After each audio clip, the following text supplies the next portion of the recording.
Kabadayılık taslayan İsrail aslında ne yaptığının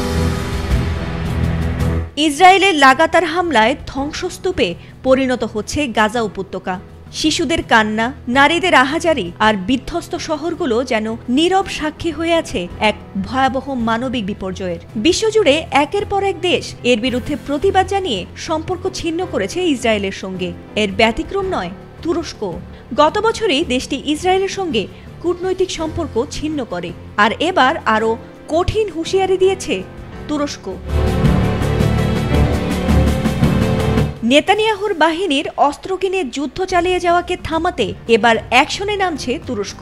ইসরায়েলের সঙ্গে তাই সব ধরনের অর্থনৈতিক ও বাণিজ্যিক সম্পর্ক ছিন্ন করছে তারা। শুধু তাই নয়, ইসরায়েলি জাহাজ ও বিমানের জন্য বন্ধ করে দেয়া হয়েছে তুরস্কের আকাশসীমা আর বন্দর। তুরস্কের হঠাৎ এমন সিদ্ধান্তে বড় আর্থিক ক্ষতির মুখে পড়েছে তেল আবিব, আর মাথায় হাত পড়েছে নেতানিয়াহুর।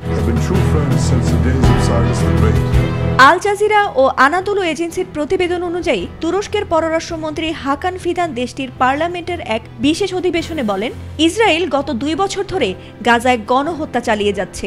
মানবিক মূল্যবোধ তারা উপেক্ষা করছে। আমরা ইসরায়েলের সঙ্গে তাই সব ধরনের বাণিজ্য বন্ধ করেছি। তুর্কি জাহাজগুলোকে ইসরায়েলের বন্দরগামী হতে দেয়া হচ্ছে না। একইভাবে তাদের বিমান আমাদের আকাশসীমায় প্রবেশ করতে পারবে না।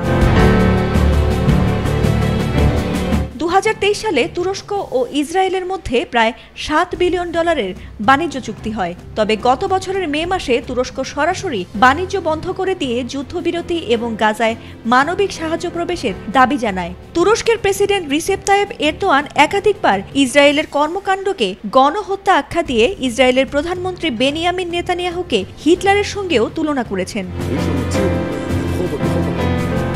তুরস্কের এই সিদ্ধান্ত কেবল একটি দেশের সঙ্গে সম্পর্ক ছিন্ন নয়, বরং এক প্রকার কঠিন বার্তা যে মানবতার প্রশ্নে কোনো আপোষ নেই। গাজায় শিশুদের কান্না, মায়েদের আহাজারি আর ভেঙে পড়া শহরগুলোর দৃশ্য প্রতিদিন বিশ্বকে নাড়া দিচ্ছে। আর সেই বাস্তবতায় আঙ্কারার অবস্থান যেন নতুন করে আশা জাগাচ্ছে নির্যাতিত ফিলিস্তিনিদের মাঝে। ফাতিমা সুলতানা, এটিএন বাংলা।